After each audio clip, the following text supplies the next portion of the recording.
नमस्कार दोस्तों, मैं जयदेव पटेल, आपका एक बार फिर स्वागत है एक खास शख्सियत के साथ मुलाकात प्रोग्राम में। आज हम बात करेंगे सुप्रीम कोर्ट ने वैक्सीन को लेकर और डिजिटल इंडिया पर केंद्र सरकार को फटकारते हुए कहा है कि आप डिजिटल इंडिया कहते रहते हैं, लेकिन जमीनी हकीकत से वाकिफ नहीं है। कोविड-19 वैक्सीन लगवाने के लिए कोविन वेबसाइट पर अनिवार्य रूप से पंजीकरण पर सवाल उठाते हुए जस्टिस डीवाई चंद्रचूड़, जस्टिस एल नागेश्वर राय और जस्टिस एस रविंद्र भट्ट की पीठ ने केंद्र सरकार से कहा कि वैक्सीन के लिए सभी को कोविन पर पंजीकरण करना होता है। क्या ग्रामीण क्षेत्रों के लोगों के लिए इस ऐप पर पंजीकरण शुरू करना वास्तविक रूप से संभव है? आप उनसे ऐसा करने की उम्मीद कैसे करते हैं? इसी पर आज का अहम सवाल है कि वैक्सीन की कमी कैसे पूरी होगी और ऑक्सीजन की तरह वैक्सीन भी न्यायालय के जरिए ही मिलेगी। इस चर्चा पर बात करने के लिए हमारे साथ मेहमानों का एक खास पैनल जुड़ गया, जिसे आप देख पा रहे हैं। सुप्रीम कोर्ट के अधिवक्ता संजय के चड्ढा, सुप्रीम कोर्ट के द्वारा बनाए गए टास्क फोर्स के सदस्य डॉक्टर बप्ताज विश्वास, दिल्ली वैक्सीन सलाहकार समिति के सदस्य समीर पाटिल। आप सभी लोगों का बहुत बहुत स्वागत है आज के हमारे प्रोग्राम में। संजय के चड्ढा जी, मैं आपसे शुरुआत करता हूं। सुप्रीम कोर्ट ने केंद्र सरकार को फटकार लगाते हुए बहुत कड़े सवाल पूछे हैं। न्यायालय की तरफ से सवाल जो पूछे गए वो क्या सवाल है और इसके क्या मायने हैं? देखिए, सबसे जो बड़ी सवाल आज हुई जयदेव भाई, वो था कि क्या केंद्र सरकार की कोई वैक्सीनेशन की कोई पॉलिसी है? क्या है प्लान वैक्सीनेशन का? हम सब जानते हैं कि वैक्सीनेशन एक अमृत है और वो अमृत सबको पिलाना है, पूरे देश के हर नागरिक को देना है, ये सबको मालूम है। और यही एक तोड़ है इस बीमारी का, जैसा कि सब योग्य लोगों ने बताया। क्या हम लोग ये करना कि तमाम जो राज्य हैं, दिल्ली, हरियाणा, पंजाब, इन्होंने इवन म्यूनिसिपैलिटीज ने, बीएमसी ने ग्लोबल टेंडरिंग के को अडॉप्ट कर रहे हैं। कैसे प्रिक्योर करना है? कोई नोडल एजेंसी होगी, वो प्रिक्योर करे। कई ऑर्गेनाइजेशंस ने इन प्रदेशों को मना कर दिया। इसके अलावा जैसे आपने उठाया सवाल कि डिजिटल डिवाइड हो गया, क्या जो रूरल इंडिया है और अर्बन इंडिया है, उसमें जो डिवाइड है, कैसे क्या सारे लोग सक्षम हैं? ये सवाल पूछा। उन्होंने एक एग्जाम्पल दिया। उन्होंने कहा कि क्या हम कोई झारखंड का मजदूर है, ये सुप्रीम कोर्ट ने एग्जाम्पल दिया, और वो राजस्थान में काम कर रहा है, क्या वो राजस्थान में ही वैक्सीनेशन करवा सकता है? क्योंकि उसका आधार झारखंड का है, तो उसको आधार के आधार पर झारखंड में वैक्सीनेशन करवाना होगा। क्या पॉलिसी है? हर आदमी अपने प्राइवेट हॉस्पिटल के लिए अलग रेट है, राज्य सरकारों के लिए अलग रेट है, केंद्र सरकार के लिए अलग है रेट। दोहरी मूल्य प्रणाली क्यों अपनाई जा रही है? ये तमाम चीजें और इस तरीके के कई सवाल। ग्राउंड रियलिटीज, जैसे आपने बताया, क्या है ग्राउंड रियलिटी? क्या है जो हमारे, जैसा आज ही की खबर है कि पटना में 4 बच्चों को, छोटे बच्चों को कोरोना पाया गया। तो इस तरह की कई चीजें जो सामने आ रही हैं, क्या है ग्राउंड रियलिटी, इसका अध्ययन करने की आवश्यकता है, सुप्रीम कोर्ट ने बताया।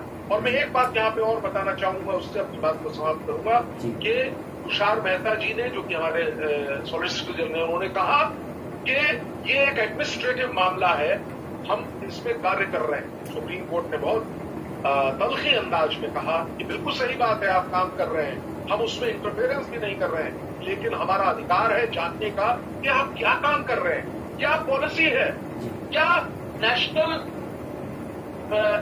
कोई एक पॉलिसी नहीं होनी चाहिए वैक्सीनेशन की? ये सवाल किया और इस पर केंद्र सरकार की ओर से समय लिया गया है, 2 वीक का समय लिया गया और यह आश्वस्त किया गया है कि विदिन 2 वीक्स जो है केंद्र सरकार एक पॉलिसी, परिपक्व पॉलिसी, मजबूत पॉलिसी बना के सुप्रीम कोर्ट के सामने पेश करेगी। जी डॉक्टर बप्ताज विश्वास जी, ऑक्सीजन प्रबंधन के लिए सुप्रीम कोर्ट ने टास्क फोर्स का गठन किया और उसके बाद कहीं ना कहीं जो किल्लत थी ऑक्सीजन की लेकर के, वो सही होती हुई नजर आ रही है। तो क्या आपको लगता है कि वैक्सीनेशन को लेकर भी अब सुप्रीम कोर्ट को ऐसा ही कोई कदम उठाना चाहिए? देखिए, सुप्रीम कोर्ट ने कुछ एब्सोल्युटली क्लियर टर्म्स और रेफरेंस दे दिया, ये इशू पर काम करना है। तो टास्क फोर्स जो गठित हुआ, उसमें 10 मेडिकल एक्सपर्ट्स हैं, उसमें हेल्थ सेक्रेटरी है और हमारे कैबिनेट सेक्रेटरी साहब है। तो हमारे जो 10 एक्सपर्ट्स है, they are different areas of clinical field, they are all experience person, senior level person, और this is a joint issue single brain may not give all ideas. So all 10 people, 10 experts, and other 2 from government, हमारे cabinet secretary सब health secretary. So we are discussing. आप यदि terms of reference देखोगे, first 5 terms of reference are regarding oxygen. So हमारा supreme court में we are recommending body. Supreme court में कहा कि हमको तुरंत काम शुरू करना है. We started working immediately. जो सामने आया उसमें कुछ ऐसा तो था जिसको तुरंत सॉल्व कर सकते हैं, immediate. There are couple of points which are short term, there are some long term. अब आप सवाल पूछते हुए लॉन्ग टर्म क्यों सुनते हैं? क्योंकि ये जो कोरोना है, पहले तो आपने देखा ना, पहला वेव हुआ तो उसके बाद जो सेकेंड वेव आया उसको हम अच्छी तरह झेलने के लिए प्रिपेयर्डनेस चाहिए. तो सिमिलरली एक्सपर्ट्स आर सेइंग, आप लोग सब लोग जानते हो कि थर्ड वेव आने का चांसेस है. यदि नहीं आया तो ठीक है, यदि आ गया उसमें ये भी कहा जा रहा है कि फर्स्ट वेव सेकंड में जितने बच्चे अफेक्टेड हुए, प्रोबेबली नेक्स्ट वेव में बच्चे ज्यादा अफेक्ट होने का चांस रहेगा. तो हमको प्रिपेयर्डनेस होना, प्रिपेयर्डनेस के लिए अच्छी तरह प्रिपेयर होने के लिए हमको अच्छी तरह गाइडलाइन बनाना है, तो रिकमेंडेशन बनाना है, और वो रिकमेंड सुप्रीम कोर्ट को भेजना है और इम्प्लीमेंट होना है. So we are working hard on this. This is one area what you have started. मैंने इसका आपको इंट्रोडक्शन किया regarding oxygen. Similarly, vaccine is another important part. जब तक वैक्सीन नहीं था तो हम कैसे फाइट करते? फाइटिंग का तो वेपन ही नहीं. आपको एक शेर भगा रहा है, आप जाके छुप रहे हो. This we must do. शेर के साथ जरूर नहीं जाएंगे. इसे सोशल डिस्टेंसिंग, मास्किंग है, छुपना है, जरूर छुपेंगे. लेकिन हमारे हाथ को वीपन चाहिए वायरस से फाइट करने के लिए, and that is vaccine. That will give us protection. तो वैक्सीन, ये बीमारी हमारा 15 महीना का एक्सपीरियंस है. ये वैक्सीन तो दुनिया में कहीं बना हुआ नहीं था. तो out of couple of countries जिसने वैक्सीन बनाया, तो वी आर प्राउड कि इंडिया में भी तो वैक्सीन बन चुका है. अब वैक्सीन बनाने का जो कैपेसिटी है, उसका डिस्ट्रीब्यूशन सिस्टम है, सही जगह पहुंचाना है, तो फिर पॉपुलेशन को स्टडी करना, इसको पहले देना है. जैसे जो सीनियर है 60 के ऊपर जिसका और सारा बीमारी है, डायबिटीज और किडनी डिजीज, वो ज्यादा इफेक्ट होने के चांसेस है. सो एपिडेमियोलॉजिकली मेडिकल साइंस के पॉइंट ऑफ व्यू से जिसको लगा कि जिस पॉपुलेशन को पहले देना है, जैसे health worker, front line worker, वो ज्यादा एक्सपोज हो रहे हैं, इसलिए जिसको पहले देना था वैसे सीक्वेंसिंग हुआ. धीरे धीरे ये लार्ज अमाउंट ऑफ पॉपुलेशन को वैक्सीनेट करना है. Because it is big country, 135-40 crore. अब यूरोप जोड़ोगे, अमेरिका जोड़ोगे, ब्राजील जोड़ोगे, उससे ज्यादा इंडिया का पॉपुलेशन है. इसलिए इतना बड़ा आबादी को वैक्सीनेट करना इज अ मेजर चैलेंज. तो जो काम हो रहा है, ऑलरेडी शुरू हुआ, उसको किस तरह से और अच्छी तरह लिया जाए, ज्यादा पॉपुलेशन वैक्सीनेट हो जाए, इंक्लूडिंग चिल्ड्रन, सो दैट जब ये बीमारी आगे और आने का चांस रहेगा थर्ड वेव, तब तक हमारा प्रिपेयर्डनेस हो जाए कि लोग इस बीमारी के फाइट करने के लिए अपना बॉडी रेजिस्टेंस, इम्यूनिटी बन जाए अच्छी तरह से. इसलिए जो हमने सोचा, चर्चा किया, और we are working on this dynamic process. ये जो वैक्सीन वाला जो सवाल है, मेडिसिन का सवाल है, ऑक्सीजन का पहले ही हमने चर्चा किया, ये जितना सारा चीज है ये सब डायनेमिक है. कुछ तो तुरंत करना है, कुछ थोड़ी से शॉर्ट में करना है, कुछ लॉन्ग टर्म में करना है. We are working on this and we will be suggesting, we have started क्या क्या करना है. तो कॉमन मैन के लिए आप लोग खुद ही जानते हो, ऑलरेडी पॉपुलराइज है. एक बात मैं तो पहले बोलता हूँ कि वैक्सीनेट सबको करना है. जो गलत फहमी है कि वैक्सीनेशन से प्रॉब्लम होता है, उसको हटाना है. Everybody must be vaccinated. जैसे जैसे बारी आएगा वैक्सीन जरूर लेना है. दूसरा सवाल लोग हमसे हमेशा पूछते रहते हैं कि कौन सा वैक्सीन ले, वो वैक्सीन ले कि कोविशील्ड ले. जवाब तो ये है, जो वैक्सीन आपको उपलब्ध हो वही वैक्सीन आपको लेना है. कितना दिन को लेना है वो भी गाइडलाइन गवर्नमेंट के जैसे आएगा, ICMR का गवर्नमेंट का, वो आप फॉलो करो, वैक्सीन ले लो. जो पॉपुलेशन ज्यादा रिस्क में है उसको पहले चांस देना है. जिन लोगों को बीमारी हो चुका है, दे आर इम्यूनिटेड, उसको इम्यूनिटी थोड़ा दिन मिलेगा, उसको राइट टाइम में, जैसे 1.5 महीना, 2 महीना, 3 महीने के बाद एग्जैक्ट टाइम कब होगा वो भी that will be given guideline by और जो ICMR. इसलिए सारा पॉपुलेशन को वैक्सीनेट करना है. जो ज्यादा खतरे में हमको पहले देना है. वैक्सीनेशन में कोई चॉइस नहीं है, जो वैक्सीन उपलब्ध हो वो आपको देना है. और वैक्सीन का जो सेकेंड डोज देना है वो जैसा गाइडलाइन है वैसे ही देना है. और जो कॉम्प्लिकेशन का बात जो बोल रहा है, गलत फहमी लोग को हो रहा है, अफवाह फैलाया जा रहा है, उससे बाहर आना। जी हर ठीक एक काम में कुछ तो रिस्क होता है, जी एक्चुअली में बिल्कुल। लड़ने की बात मैं नहीं है, जब वापिस आता हूँ आपका डॉक्टर साहब।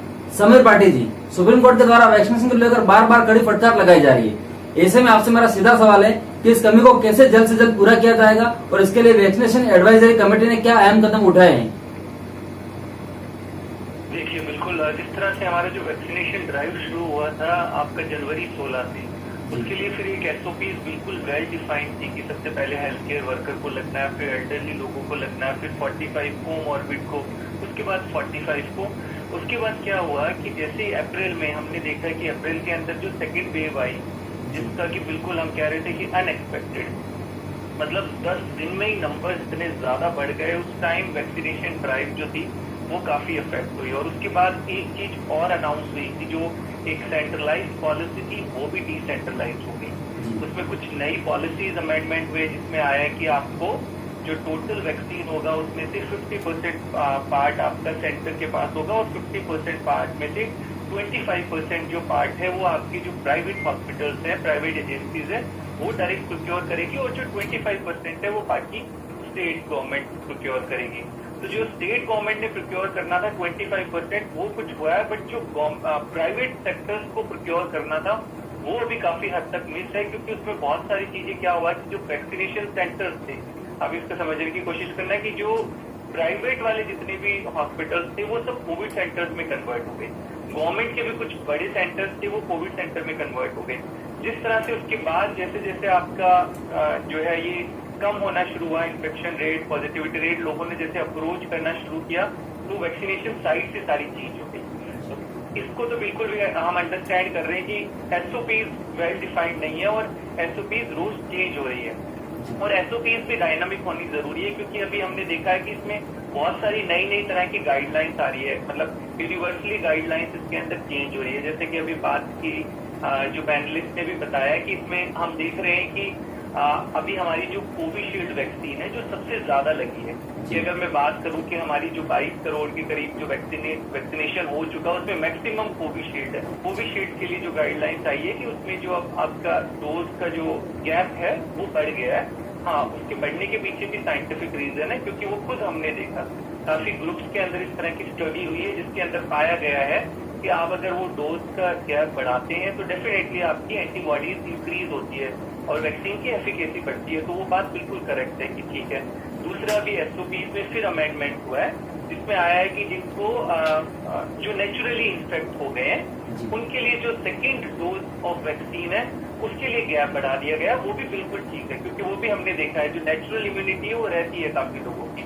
हमने भी बहुत सारे ग्रुप पे इस तरह से स्टडी की है कि जो फर्स्ट वेव में इन्फेक्ट हुए थे, सेकेंड वेव में इन्फेक्ट हुए थे, बहुत हद तक, मतलब दिल्ली की अगर मैं बात करूं तो दिल्ली में तो खैर 3 वेव्स आ चुकी हैं। जुलाई के अंदर पहला पीक आया, फिर सितंबर में आया, उसके बाद दिसंबर में भी अलग से पीक आया। उसमें जितने लोग इन्फेक्ट हुए थे काफी हद तक हमने देखा कि उनमें बहुत ज्यादा री इन्फेक्शन नहीं था। कुछ लोग हुए बट उनके अंदर माइल्ड आया, बट बहुत ज्यादा हद तक इस बार बिल्कुल फ्रेश केसेस थे। तो जो नेचुरल हमारा इम्यूनिटी है, क्योंकि अब काफी सारी रिसर्च आ रही है, कल एम्स के डॉक्टर ने भी पूरा अपना जो वहाँ के सीनियर एपिडेमियोलॉजिस्ट है उन्होंने पूरा अपना डेटा दिया है इसके ऊपर कि नेचुरल इम्यूनिटी हमारी लॉन्ग लास्टिंग है। 9 मंथ तक का उन्होंने बोला है काफी हद तक। तो इसके बाद फिर से एसओपी चेंज होगी और अब बहुत सारी वैक्सीन जिनको अप्रूवल मिल रहा है वो हमारे पास आने वाली है। कोविशील्ड ने तो अपनी प्रोटेक्शन पहले से बढ़ाई रखी थी और कोविशील्ड की अभी 10 करोड़ के डोजेज जिस तरह से सीरम इंस्टीट्यूट ने बताया है कि वो आपकी आने वाली है। कोवैक्सीन को लेकर चैलेंज है, क्योंकि कोवैक्सीन का जो प्रोसेस है वो बड़ा है, जो प्रोटेक्शन का टाइम है उसका काफी बड़ा है। 120 दिन जिस तरह से कंपनी ने बताया कि उनको लगते हैं 120 दिन बनाने में, मतलब जो उनका मार्च का बैच था वो अब जून तक मिलेगा। और दूसरा, अब कोवैक्सीन ने जो अपने टेक्नोलॉजी ट्रांसफर बाकी और दूसरी कंपनीज को दिए हैं तो इसका प्रोटेक्शन अब बढ़ना शुरू होगा। और जैसे अभी पैनलिस्ट ने बताया भी कि बच्चों के लिए और थर्ड वेव की जो बात की, तो बच्चों के लिए भी जो अप्रूवल आपको कोवैक्सीन को मिला है उसका भी हम समझ रहे हैं कि लगभग 3 महीने लग जाएंगे हमें उस वैक्सीन को भी आने में। बच्चों के लिए थोड़ा सा और पॉलिसी में अमेंडमेंट कराने की जरूरत है, क्योंकि हमारी ज्यादातर जो सीरो सर्वे हुआ था, पहले की भी बात करें जनवरी में भी हुआ था और पिछले साल भी सीरो सर्वे में आया पता लगा था कि दिल्ली की आधी से ज्यादा जनता इन्फेक्ट हो चुकी है। और मुंबई के अंदर भी देखें तो जो हमारा अर्बन एरिया था और जो हमारा रूरल एरिया था, उसमें आपकी बार देखें तो जो हमारा रूरल एरिया था वहाँ का या जो क्लस्टर्स थे उनमें जो है इन्फेक्शन इस पर कम मिला है, मुंबई में अर्बन में मिला है। वही सीरो सर्वे के अंदर आया था कि ऑलरेडी आपका जो रूरल एरिया है और जो झुग्गियां वगैरह थी आपका, वहां पर जो है इन्फेक्शन रेट इस बार नहीं था क्योंकि ऑलरेडी वो पिछली वेव में इन्फेक्ट हो चुके थे। तो कई बार ये सब चीजों को देख के पॉलिसीज अमेंडमेंट होती है।